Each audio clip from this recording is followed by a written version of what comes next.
പിതാവും പുത്രനും പരിശുദ്ധ റൂഹായുമായ സത്യേക ദൈവത്തിന്റെ തിരുനാമത്തിന് മഹത്വം ഉണ്ടായിരിക്കട്ടെ. അത് ആദ്യം മുതൽ എന്നേക്കും തന്നെ. ആമീൻ.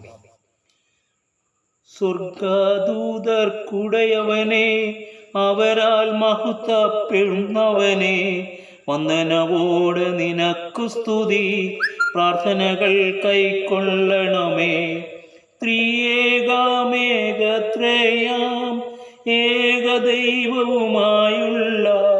പിതൃസുത പരിശുദ്ധാത്മാവാം സത്യപരനെ നിനക്കു സ്തുതി. ബലഹീനരുടെ അപേക്ഷകളും അനുതാപികളുടെ കണ്ണുനീരും മുൻഫലമായ കാഴ്ചകൾ പോൽ കൈക്കൊള്ളുവോനെ നിനക്കു സ്തുതി. 40 നാൾ ഉപവസിക്ക, വിശക്കുന്നവനപ്പം കൊടുക്ക. ഈശോസുതനെ പോൽ ദിനം 7 വട്ടം പ്രാർത്ഥിക്ക. മോശയും ഏലിയാവും 40 ദിനം നോമ്പെടുത്തു.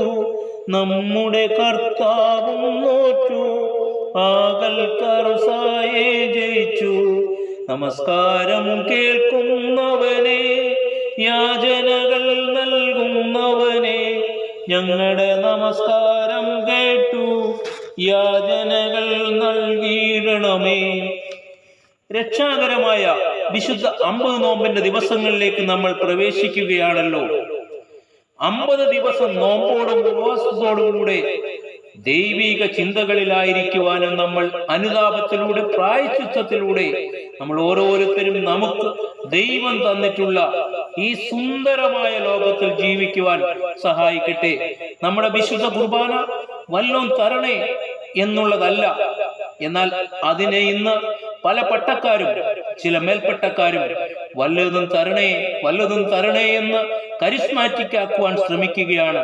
ചില പട്ടക്കാർ യാചിക്കേണ്ടും സമയമിതാ, മോചിക്കും നാഴിക ഇതുതാൻ എന്ന് പാടുമ്പോൾ പട്ടക്കാർ മുട്ടുകുത്തി എല്ലാവരെയും ഓർക്കുന്ന സമയമാണല്ലോ.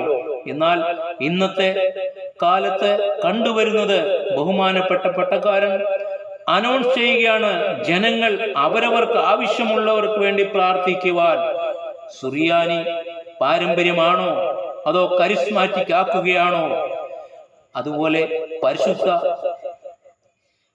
കാസായും പീലാസായും പടിഞ്ഞാട്ട് എഴുന്നള്ളിക്കുമ്പോൾ ചില പട്ടക്കാർ തന്റെ മുഖം മറച്ച് നിൽക്കേണ്ടതാണ്, അതാണ് പാരമ്പര്യം. എന്നാൽ ചില പട്ടക്കാർ തന്റെ മുഖം കൊണ്ട് ജനങ്ങളെ നോക്കുകയാണ്. ആരൊക്കെ വന്നിട്ടുണ്ട്? ജനങ്ങൾ പല അപശബ്ദങ്ങളും പുറപ്പെടുവിച്ച് ആ നിശബ്ദ സമയത്തെ നമ്മുടെ ഓരോരുത്തരുടെ മനസ്സ് ഏകാഗ്രതയിൽ നിൽക്കുന്ന അതിനെ വികലമാക്കുകയാണ്. ആ ഒരു ശുശ്രൂഷയിൽ കോൺസെൻട്രേറ്റ് ചെയ്യുവാൻ മറ്റുള്ളവരെ അനുവദിക്കുന്നില്ല. എന്തെല്ലാം കാണേണ്ടി വരും. ഞാൻ മനസ്സിലാക്കിയിരിക്കുന്നത് പരിശുദ്ധ കുർബാന സ്തുതിയും സ്തോത്രവും പ്രഭയും പുകഴ്ചയും മാഞ്ഞുപോകാത്ത നല്ല ഉന്നതിയും സദാ നേരവും ഇടപെടാതെ കരയേറ്റുവാൻ ഞങ്ങളെ യോഗ്യരാക്കണമേ എന്നതാണ്. ദൈവത്തെ സ്തുതിക്കുക എന്നതാണ് യഥാർത്ഥ സുറിയാനി സഭയുടെ ആരാധന. എല്ലാവർക്കും വേണ്ടിയുള്ള ആരാധനയാണ് പരിശുദ്ധ സുറിയാനി സഭയുടേത്. നോമ്പ് എന്നത് സ്നേഹത്തിലൂടെയുള്ള സഹനമായിട്ടായിരിക്കണം. ദൈവത്തോടുകൂടി വസിക്കുക എന്നതാണ്. വിശുദ്ധ മത്തായി ശ്ലീഹായുടെ സുവിശേഷം 4-ാം വാക്യത്തിൽ ദുഷ്ടശക്തികൾക്കെതിരെയുള്ള ആയുധമാണ് നോമ്പ് ഉപവാസവും.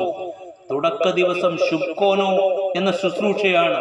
ശുബ്കോനോ എന്ന വാക്കിന്റെ അർത്ഥം നിരപ്പ് എന്നാണ്.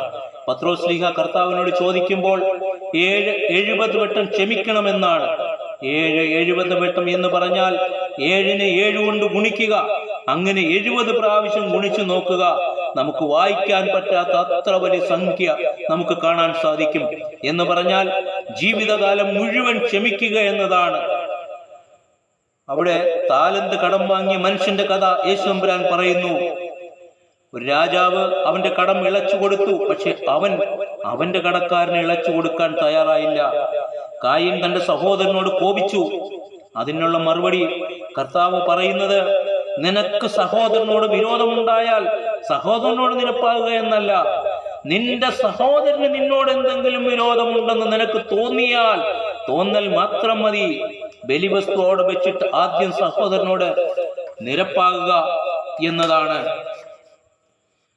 പിന്നീട് വന്ന് ബലിയർപ്പിക്കുക. മറ്റുള്ളവരെ ബഹുമാനിച്ച് മറ്റുള്ളവരുടെ വാക്കുകൾക്ക് വില കൽപ്പിച്ച് സഹോദരൻ എന്ന പോലെ സഹകരിക്കുക.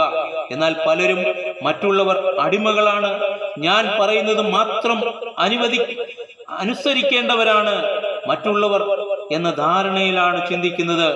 എന്നാൽ ഈ നോമ്പുകാലത്തെങ്കിലും നിരപ്പിന്റെ ചിന്ത ഓരോ മനുഷ്യരിലും ഉണ്ടാകട്ടെ. Thank you.